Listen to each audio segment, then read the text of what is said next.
gift to God, we share with one another, not for praise, applause, or gain, but trust God for his provision. David risked his life. In 1 Samuel 23, his life to save Caleb. He did not seek reward or bargain with God. He had covenant faith, trusting God's hand, not human hand. Why give when nothing comes back? Gave us his son without lack. John 3 verse 16. For so loved the world that he gave his one and only son. In Christ, we learn what true giving means. So giving is not a trend, but not self-promotion, but a reflection of the cross. When we God's give with greatest devotion. we declare the gospel. When we give without expectation, the gospel to every nation.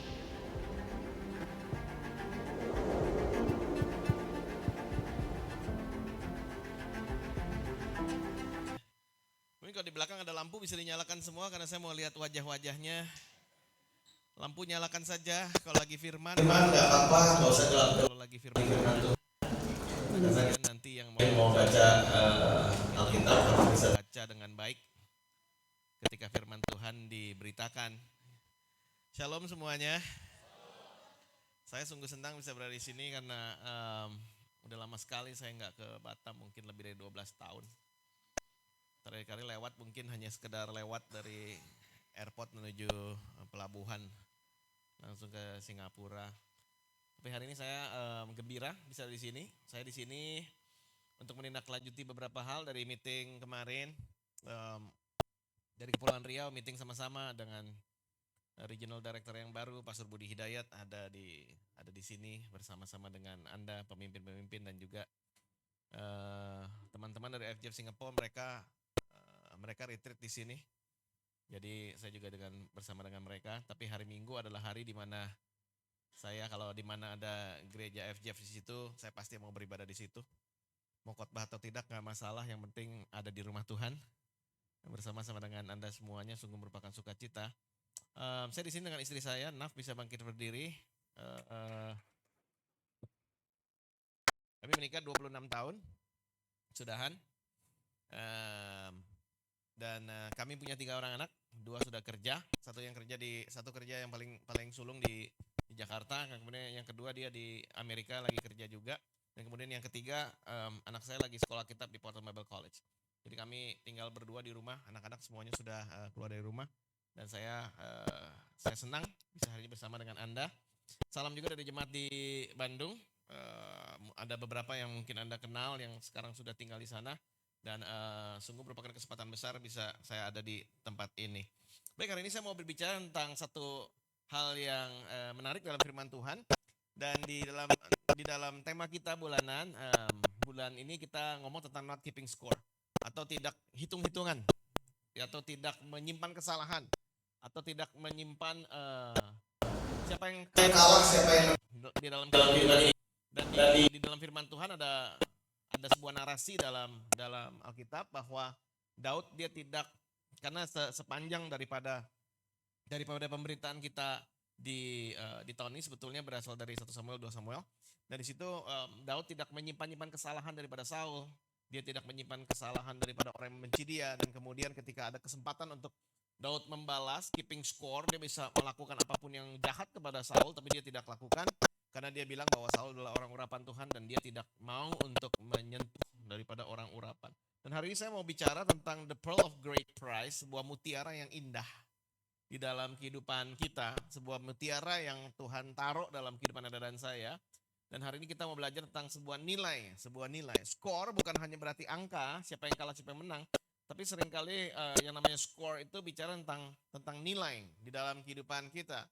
Dan yang saya suka, yang akan saya kasih tahu kepada Anda, firman Tuhan hari ini Yesus sendiri yang ngomong, Yesus sendiri yang kasih tahu. Saya senang kalau misalnya baca firman Tuhan, terutama di Matius, Markus, Lukas, Yohanes, itu kan ada banyak perkataan dan pernyataan dari Yesus. Dan kalau Alkitab bahasa Inggris itu biasanya yang tintanya merah di situ, itu Yesus sendiri yang mengatakan. Kenapa saya suka khotbahkan dari apa yang Yesus sendiri ucapkan? Karena tidak ada orang yang bisa bilang bahwa itu tidak betul, karena itu Yesus sendiri yang ngomongin, itu Yesus sendiri yang ungkapkan, sehingga itu merupakan satu hal yang penting. Jadi itu kita bisa dapatkan di Matius 13 ayat 45. Matius 13 ayat 45 dikatakan begini. Demikian pula kerajaan sorga itu seumpama seorang pedagang yang mencari mutiara yang indah, pearl of great price, mutiara yang indah. Alkitab tidak menjelaskan, firman Tuhan nggak menjelaskan, Yesus nggak menjelaskan apakah dia memang pedagang mutiara.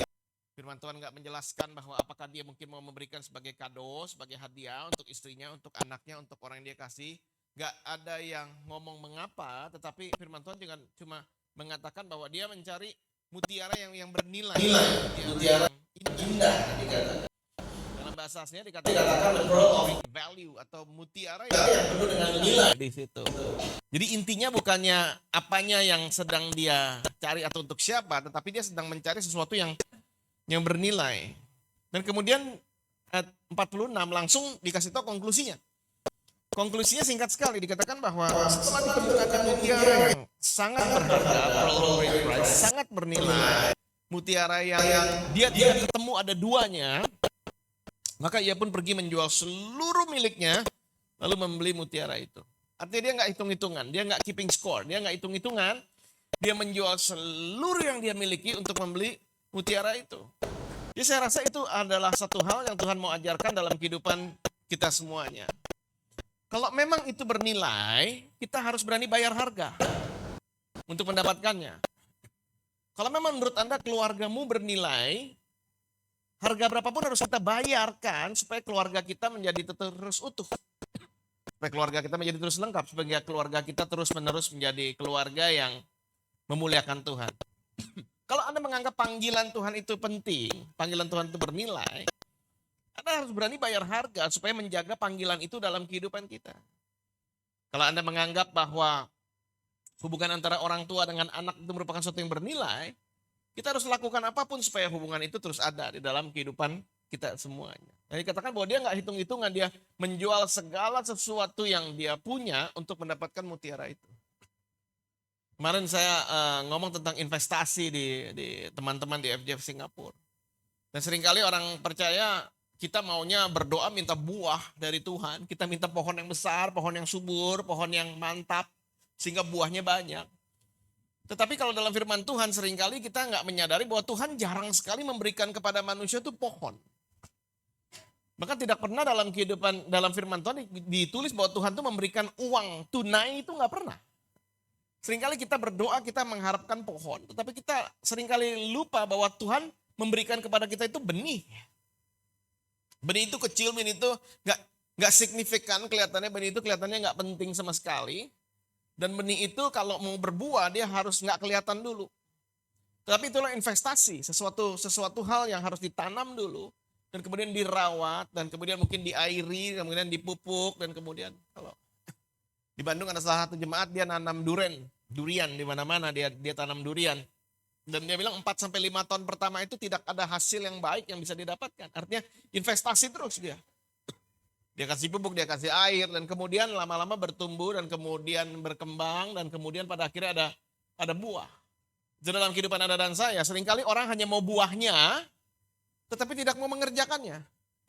Orang hanya mau menuai, tetapi tidak mau menabur. Dan hari ini dikatakan bahwa dia pergi menjual seluruh miliknya lalu membeli mutiara itu. Ada beberapa hal yang menarik dari mutiara, karena mutiara ini kan dikeluarkan dari hewan yang namanya kerang ya, moluska. Dan kemudian ini didapatkan dari tempat yang jauh di laut, dan kemudian ini dikeluarkan dari yang tadi saya bilang dari kerang. Dan yang menarik adalah sebetulnya orang Yahudi nggak boleh makan kerang. Itu bukan makanan yang halal buat mereka. Itu bahkan merupakan satu hal yang mereka mungkin malas untuk sentuh. Tetapi Yesus di sini ketika dia mengucapkan tentang perumpamaan ini, mungkin orang-orang Yahudi yang di sekeliling dia mungkin berkata, ini rabi orang Yahudi bisa kasih perumpamaan dari tiram, dari kerang. Sesuatu yang tidak kita makan, sesuatu yang buat kita itu sesuatu hal yang kotor. Tapi Tuhan Yesus mengatakan bahwa di tangan Tuhan yang hidup sesuatu yang tadinya kotor bisa menghasilkan sesuatu yang mulia. Kiranya Tuhan gak melihat masa lalu Anda, tapi kalau kita menyerahkan kehidupan kita di tangan Tuhan yang baik, maka apa yang dunia katakan itu sesuatu yang kotor, bisa Tuhan ubahkan menjadi sesuatu yang bernilai, sesuatu yang mulia di tangan Tuhan yang hidup. Jadi hari ini apapun masa lalu Anda, ketika kita serahkan kepada Tuhan, dia bisa membuat masa depan yang baru di dalam kehidupan Anda dan saya.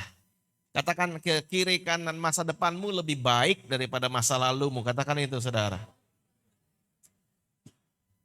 Anda bisa aminkan itu, masa depan kita lebih baik daripada masa lalu kita? Nah di sini Yesus mengajarkan bahwa dia bisa mengeluarkan mutiara dari kerang. Nah kita bisa belajar kenapa dia sebut itu. Kenapa dia sebut mutiara yang keluar dari kerang itu. Ada beberapa hal yang kita bisa pelajari. Yang pertama, itu nggak kelihatan sama sekali. Unseen, itu nggak kelihatan. Nggak ada orang yang bisa melihat tiba-tiba ada mutiara. Gitu. Nggak ada. Tetapi itu sesuatu yang nggak terlihat. Tapi seringkali yang nggak terlihat lebih bernilai atau lebih penting daripada yang terlihat.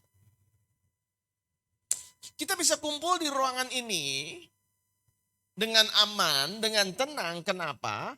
Karena ada sesuatu yang tidak terlihat yang namanya fondasinya. Ini menyokong kita sehingga kita ada di lantai 2 atau lantai 3 ini nggak akan takut runtuh.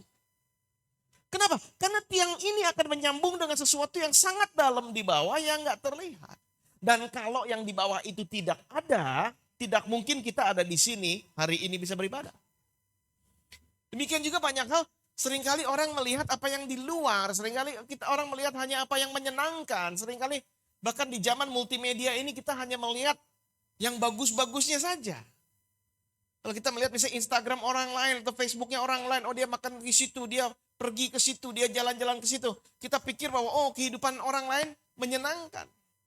Tapi seringkali kita nggak melihat apa yang terjadi di dalam kehidupan dia, di balik layar apa yang sedang terjadi. Tapi seringkali kita maunya lihatnya indahnya saja, tapi seringkali yang nggak terlihat itu lebih penting. Seringkali kalau kita melihat usaha atau kerjaan orang, wah sekarang dia enak usahanya, oh sekarang misalnya perusahaannya maju. Kita nggak lihat bahwa ada banyak hal yang nggak kelihatan dari luar, bagaimana kerja keras dia, bagaimana dia merintis, bagaimana dia melakukan begitu banyak hal pada awal mulanya. Tapi seringkali orang hanya mau tahu yang terlihat, tetapi yang nggak terlihat itu seringkali penting. Ya itu firman Tuhan mengatakan demikian di Matius 6 ya, dikatakan tetapi jika engkau berdoa, dikatakan begitu.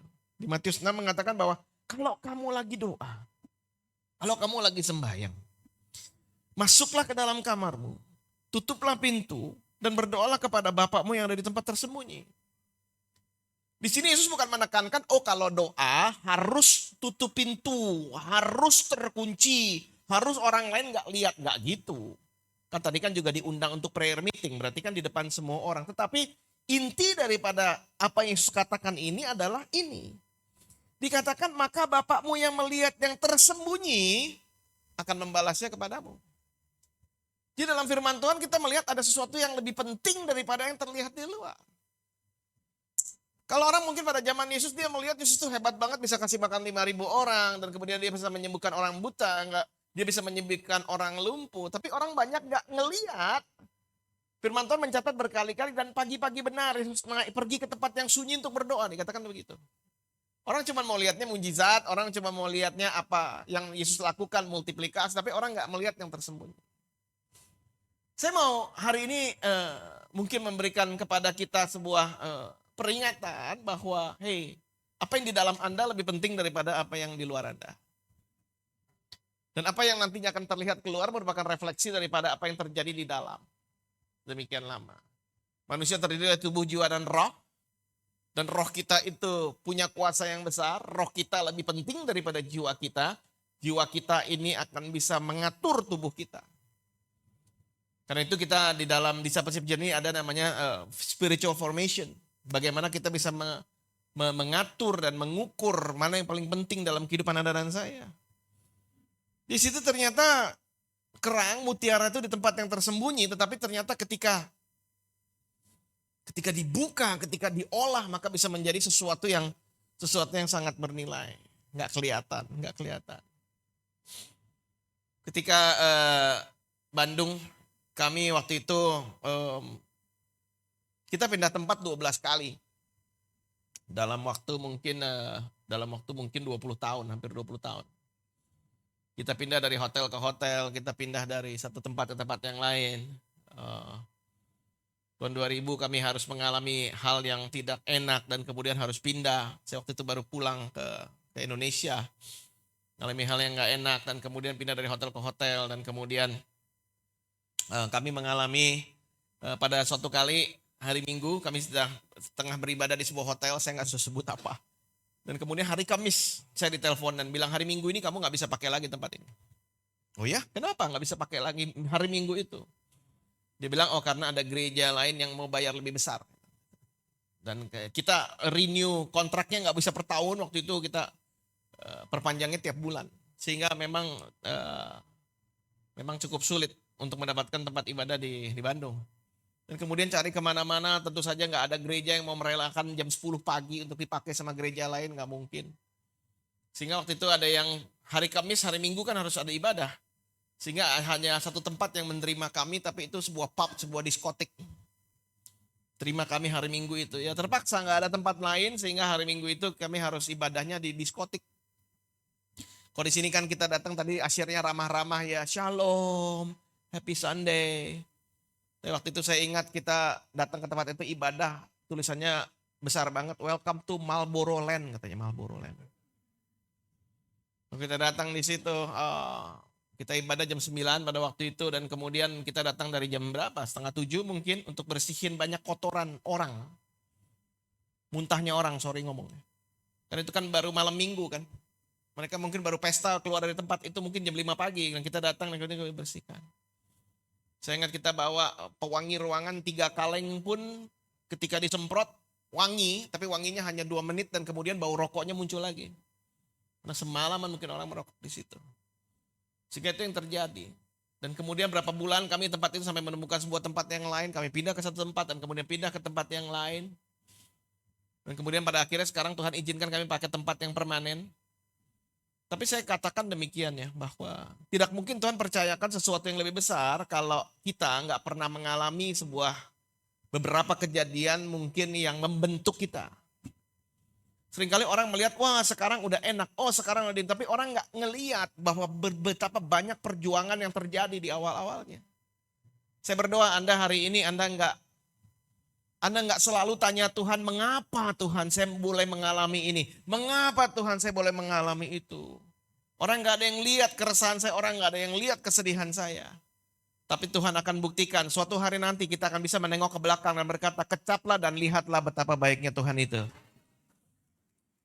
Yang nggak kelihatan itu penting. Karena yang nggak kelihatan itu membentuk siapa kita. Membentuk ketahanan kita.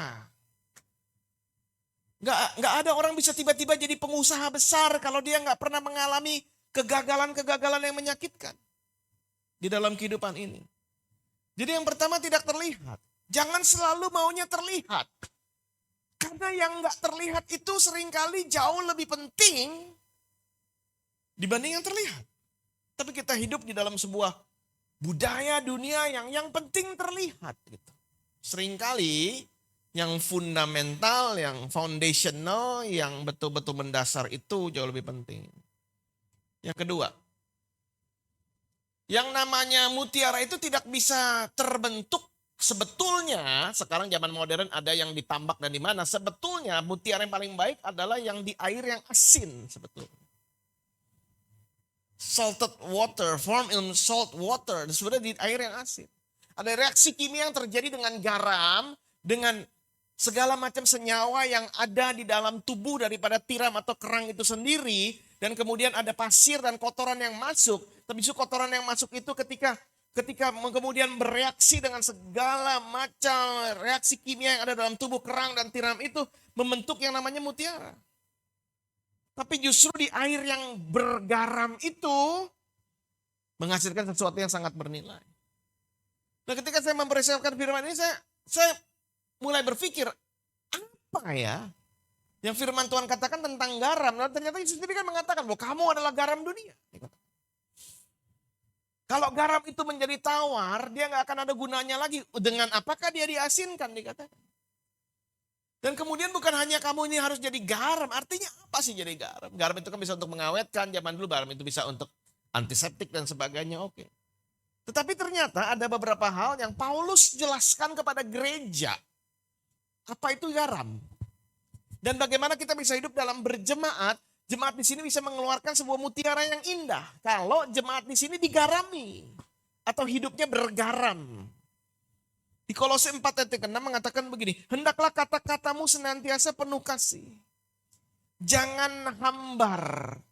Dalam bahasa Inggris, dalam bahasa aslinya, bahasa Inggris mengatakan jangan sampai unsalted. Jangan sampai kata-katamu ini tidak digarami. Jangan sampai kata-katamu ini tidak bergaram. Jangan sampai kata-katamu ini hambar. Sehingga kamu tahu bagaimana kamu harus memberi jawab kepada setiap orang. Artinya gereja akan bernilai kalau semua orang bisa menjawab dengan baik. Gereja akan bernilai, gereja akan seperti mutiara kalau orang-orang di dalamnya belajar untuk bertutur kata yang baik. Bertutur kata yang sopan. Bertutur kata yang jernih. Bertutur kata dengan tidak kasar. Bertutur kata dengan lembut. Bertutur kata dengan penuh kasih. Memberi jawab kepada setiap orang penuh dengan segala macam motivasi yang bagus. Menjawab tidak dengan ketus. Menjawab tidak dengan kasar. Menjawab dengan tidak menyinggung. Menjawab dengan tidak menyudutkan. Menjawab dengan tidak merendahkan orang lain. Dan dikatakan Paulus mengatakan kepada jemaat di Kolose, kalau kamu tahu bagaimana bertutur kata satu sama lain dengan baik saja, maka gereja pasti bertumbuh. Seringkali kita sangat baik bertutur kata kepada orang di luar gereja. Tapi seringkali kita lupa bagaimana untuk bisa sopan menjawab dengan satu sama yang lain karena kita udah kenal lama aja. Saya rasa ada banyak hal yang baik yang bisa terbentuk dari tutur kata yang baik. Dan Paulus dengan jelas mengatakan, hei, baiklah kata-katamu itu digarami. Jangan hambar. Sehingga kamu harus memberi jawab kepada setiap orang. Markus 9 ayat 50, Yesus sendiri yang menjelaskan bahwa hendaklah kamu selalu mempunyai garam dalam dirimu, dikatakan. Wah. Hendaklah kamu selalu mempunyai garam dalam dirimu, dikatakan. Dan selalu hidup berdamai yang seorang dengan yang lain. Nyata garam ini adalah sebuah kesopanan yang membawa damai dengan orang yang lain. Orang yang bergaram adalah orang yang selalu dimanapun dia pergi, yang terjadi bukannya persengketaan, tapi kemanapun yang dia pergi adalah kedamaian. Ketika Yesus sendiri berkata bahwa berbahagialah orang yang membawa damai, dikatakan. Blessed are the peacemaker. Diberkatilah orang yang selalu membawa damai. Artinya dalam gereja harus ada damai, nggak boleh ada gosip. Katakan kiri kanan, kamu sih enggak, katakan itu, kamu sih enggak. Karena gosip itu meracuni, gosip itu bukan fakta, gosip itu merendahkan orang lain sebelum ada buktinya. Gosip itu memecah belah gereja, gosip itu memecah belah keluarga, gosip itu memecah belah pertemanan. Tahukah Anda di dunia ini menurut Barna 46% gereja pecah karena gosip. Karena orang gak berani ngomong dengan baik di depan, mendingan dia ngomong di belakang. Kalau ada sesuatu yang ganjelan dengan orang lain, jangan ngomong di belakang, tapi ajak dia ngopi dan bicara dengan garam, bicara dengan kasih, bicara dengan nada yang baik, langsung muka dengan muka. Kalau orang bisanya ngomongin orang di belakang, itu bukan orang Kristen yang baik. Yang dipakai oleh kuasa kegelapan untuk memecah belah keluarga dan pertemanan. Dan itu tidak boleh ada dalam gereja. Karena Anda dan saya adalah orang-orang yang dewasa dalam Tuhan. Amin, saudara. Katakan kiri kanan, mulai sekarang dilarang gosip. Katakan ya, saudara. Setuju FJ Batam? Setuju? Setuju dengan saya? Saya di Bandung gak pernah toleransi gosip. Saya gak pernah terima orang ngomong, pastor katanya, kata siapa? Pastor banyak yang bilang, banyak itu berapa? Jangan-jangan cuman kamu. Pastor banyak yang ngomong, banyak itu berapa? Kamu pernah belajar berhitung kan, banyak itu berapa? Kalau 2 itu gak banyak, siapa? Oh orangnya gak mau ngomong namanya. Kalau dia gak mau ngomong namanya, gak usah ngomong sama saya. Karena saya tidak pernah tolerir gosip. Gosip menyebabkan jemaat tidak bisa berkembang. Tapi saya berdoa teman-teman di sini adalah orang-orang yang mulutnya digarami. Tanya kiri kanan, apakah cukup garam di mulutmu? Tanya itu saudara.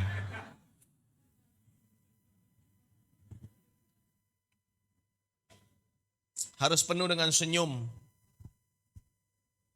Tahukah Anda kalau gereja ramah dan mulutnya penuh dengan firman dan kata-kata positif, Anda nggak perlu lakukan apapun. Survei membuktikan kalau orangnya kata-katanya penuh dengan firman dan ucapan yang baik saja, nggak perlu ada event apapun, gereja Anda akan bertumbuh 40% dalam 1 tahun. Kalau semua dikenal punya mulut yang baik saja, gereja itu akan bertumbuh. Jadi mulut itu penting. Karena itu ketika Roh Kudus dicurahkan, yang pertama kali diubah adalah apa? Bahasanya bukan? Diberikan bahasa yang baru yang kita kenal dengan bahasa roh. Senyum itu sangat-sangat indah. Anda bisa kasih senyum kiri dan kanan? Indah bukan? Katakan kiri kanan, kalau tulus. Katakan itu kalau tulus. Kalau tulus. Kalau Anda pernah baca memoarnya Lee Kuan Yew tuh, Pulau Tetangga Singapura. Dia kan pengen buat dulu namanya Singapore Airlines. Sekarang kita kenal dengan SQ. Banyak orang kemana-mana naik SQ lah. Pelayanan terbaik bertahun-tahun. Dia pernah menang bertahun-tahun. 5 tahun berturut-turut menang. Pernah. Nah SQ mempunyai sebuah kendala kan ketika ada yang namanya Singapore Airlines. Kenapa? Karena sepertinya dulu Garuda Indonesia, dia sebelum terbang ke luar negeri, Garuda Indonesia itu pertama kali adalah Jakarta-Yogyakarta. Domestik. Domestik udah jago, Jakarta-Semarang, Jakarta-Jogja, akhirnya Jakarta-Bali udah jago, baru berani bikin Jakarta-Singapura kan. Jakarta-Bangkok. Nah SQ Singapore Airlines ini susah. Karena dia kan gak mungkin domestik dulu. Mana mungkin dari Orchard ke Bedok naik kapal terbang. Gak mungkin. Jadi dia sekali buat pesawat airline SQ harus internasional. Singapore Bangkok. Harus langsung internasional. Di tengah segala macam dulu yang berkuasa itu kan dari Amerika ada Pan Am dan sebagainya. Wah besar, ada KLM besar dan dia negara yang kecil harus berkompetisi dengan orang-orang negara-negara yang sudah punya pesawat begitu banyak. Tapi dia bilang apa ya keunggulannya? Oh keunggulannya adalah orang Asia ini mudah tersenyum. Sehingga dia mulai sebut yang namanya SQ Smile sampai sekarang. Kalau senyum itu harus 30 derajat dari bibir. Dan kemudian kalau membungkuk harus kira-kira lebih daripada 35 sampai 40 derajat. Sehingga dikenal sebagai saat ini sebagai SQ Smile. Dan itu membuat perusahaan mereka bertumbuh.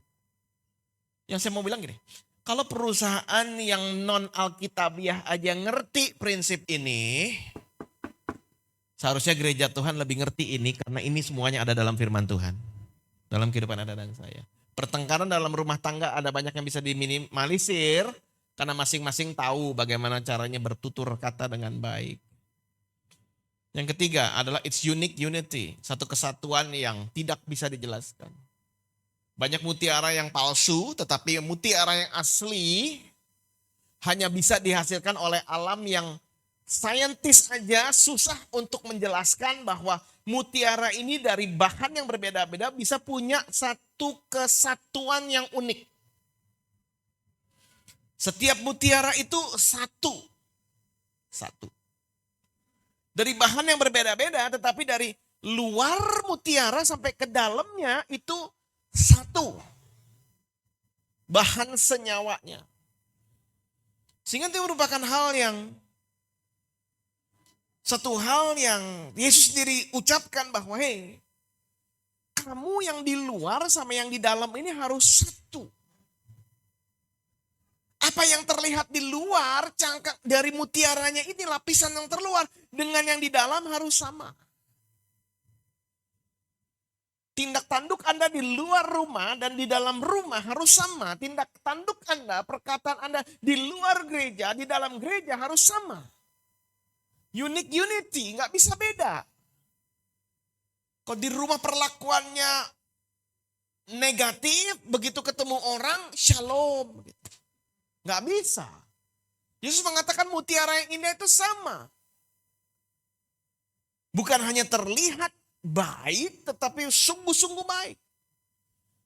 Harus menyatu dengan apa ya? Tentu saya menyatu dengan firman. Matius 4 ayat 4 mengatakan, tapi Yesus menjawab, ada tertulis manusia hidup bukan dari roti saja, tapi dari setiap firman yang keluar dari mulut Allah. Dan Paulus juga mengatakan, baiklah kau memandikannya dengan air dan firman.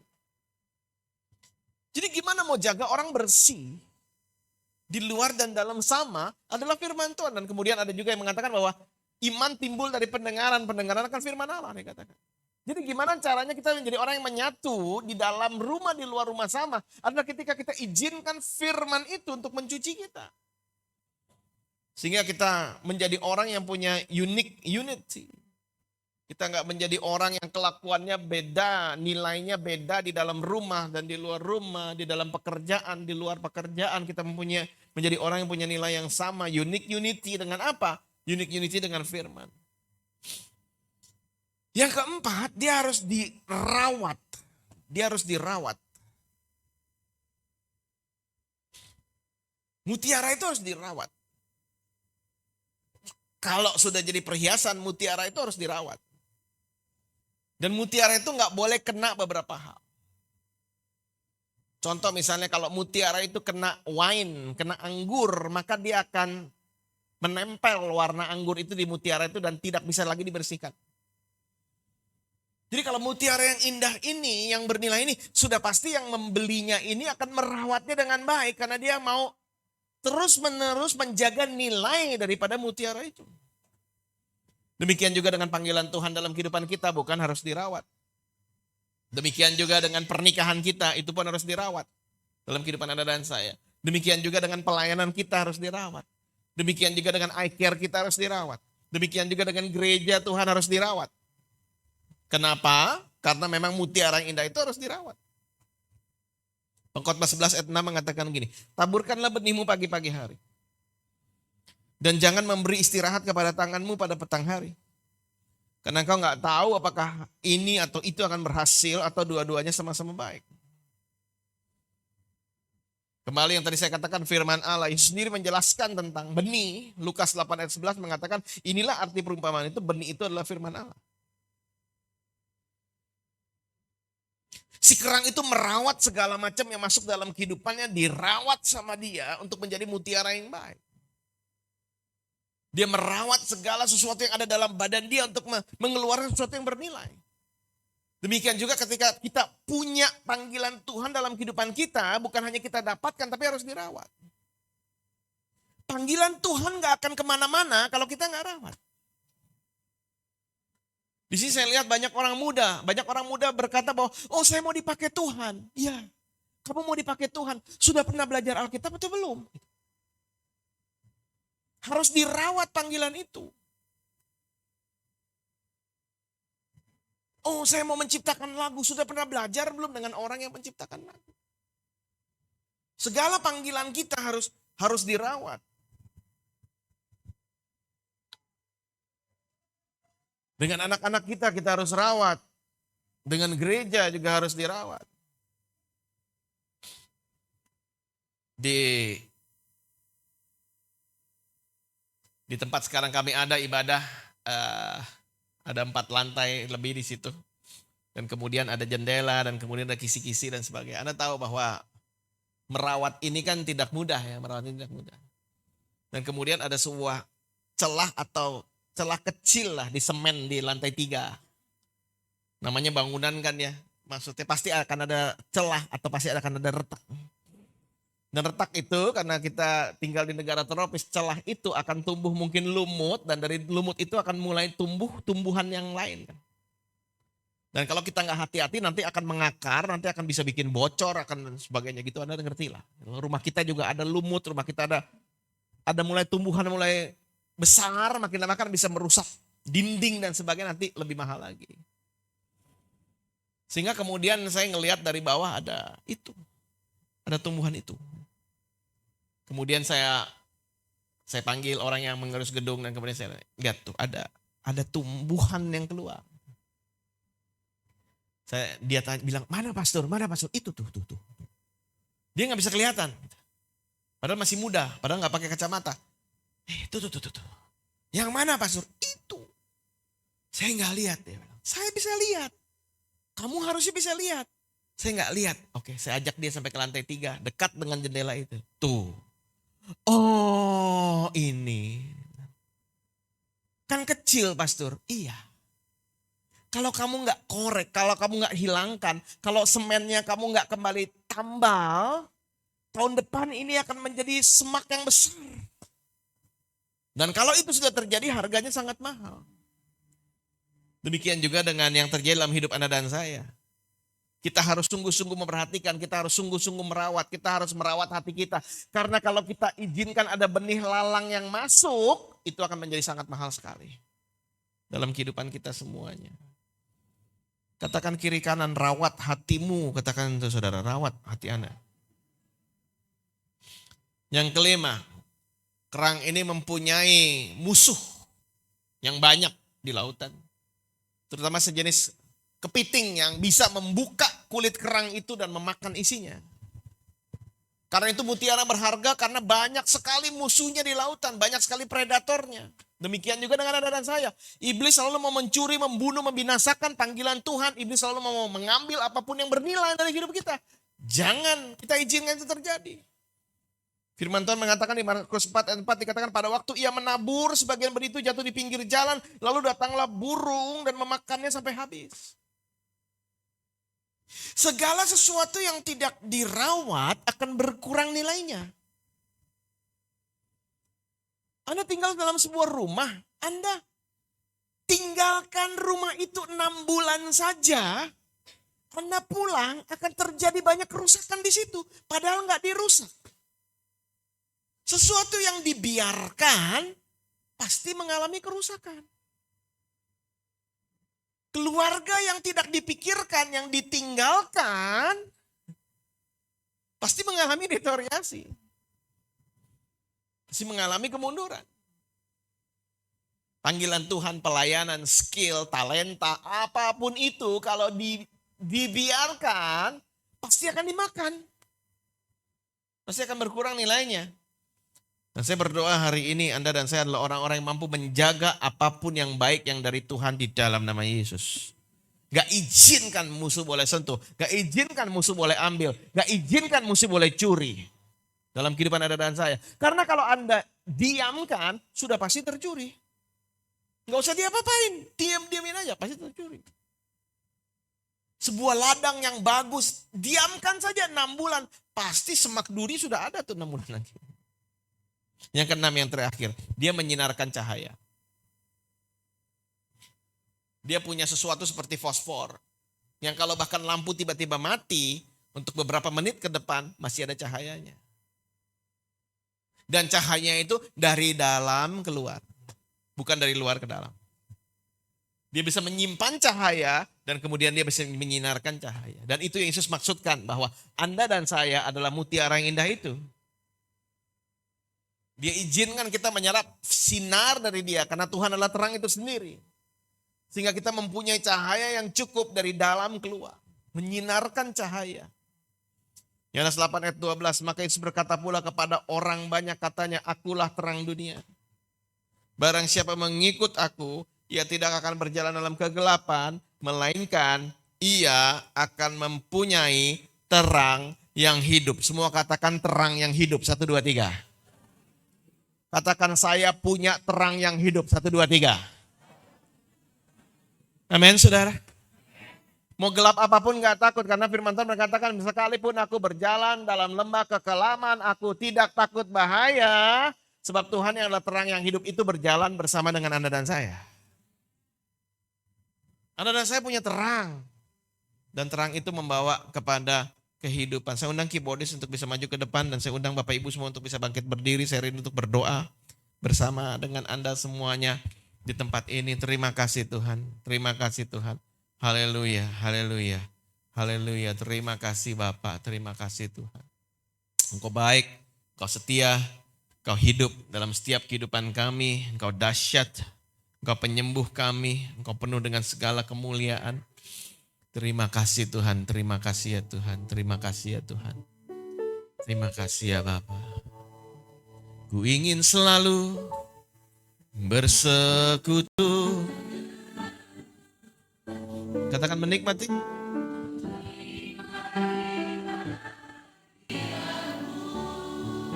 Biarkan roh tinggal dalam. Sungguh indah. Katakan ku ingin selalu bersekutu, menikmati.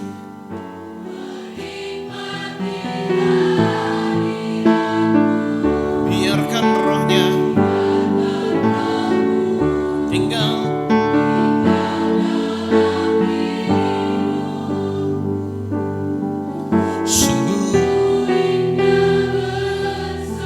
Sekali lagi yuk katakan, ku ingin selalu bersekutu dan menikmati.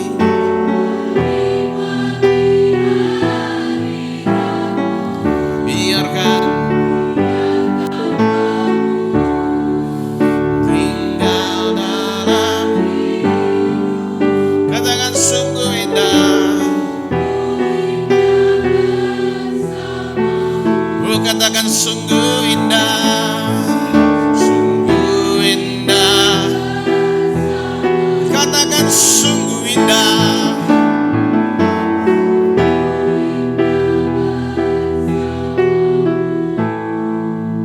Selamanya sembah Dia, haleluya.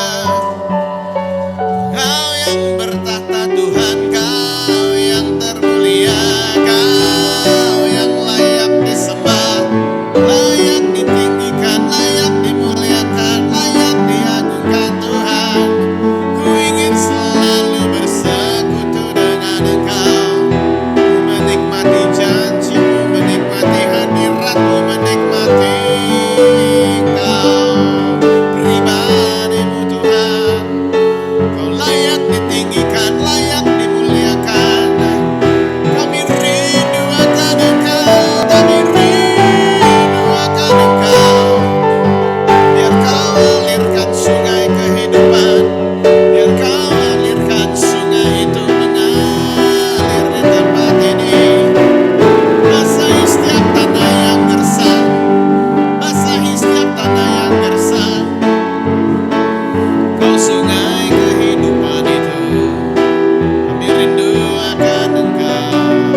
Kesembuhan dari Engkau mengalir siang ini Tuhan.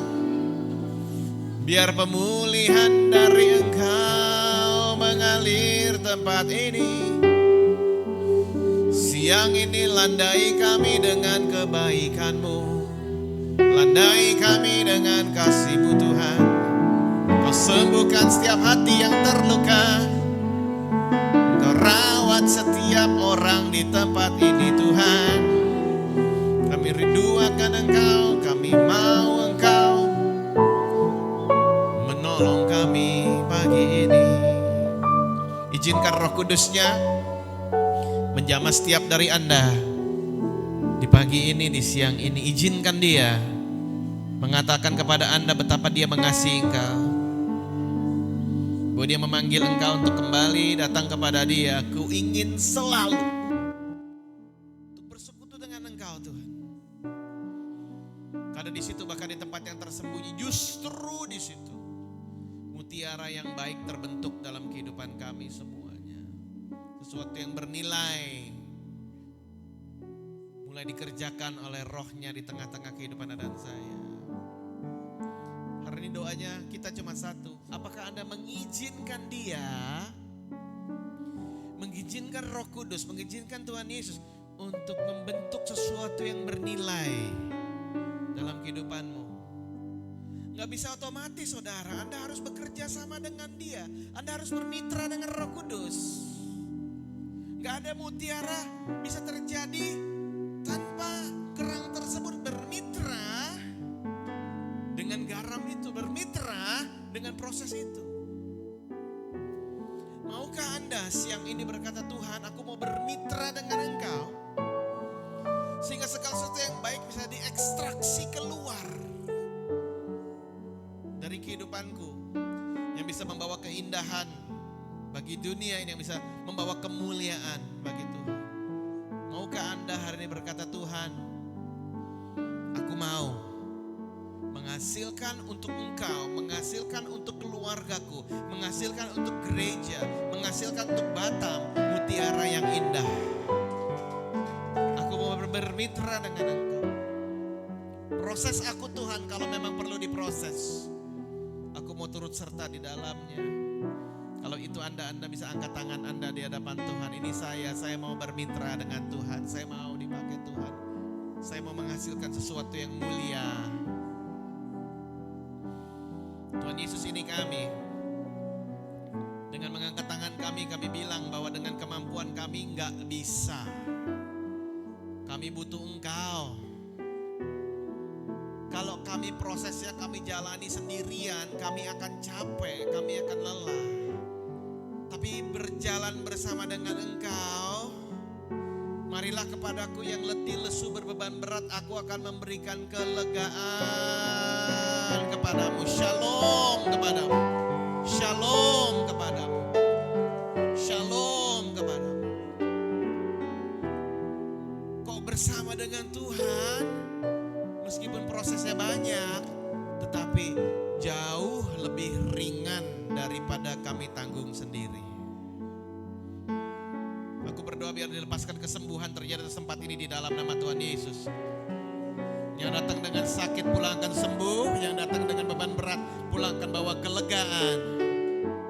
Kau berkati setiap keluarga, Kau berkati setiap pekerjaan ya Bapak, Kau berkati setiap pelayanan.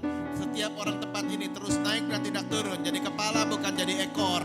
Apapun yang dikerjakan berhasil. Biar Tuhan memberkati engkau 160 dan 30 kali lipat. Diberkatilah rumahmu, diberkatilah lumbungmu, diberkatilah semua adonanmu. Dan engkau akan menikmatinya, dan engkau akan mengucap syukur di hadapan Tuhan. Dan berkata bahwasanya Tuhan itu baik. Untuk selama-lamanya kasih setianya. Jadi kami minta dan kami harapkan dan kami doakan dalam satu nama. Nama yang luar biasa. Yang firman Tuhan katakan di bawah kolong langit tidak ada nama lain selain daripada nama Tuhan Yesus Kristus. Amen, amen, amen. Happy Sunday semuanya. God bless.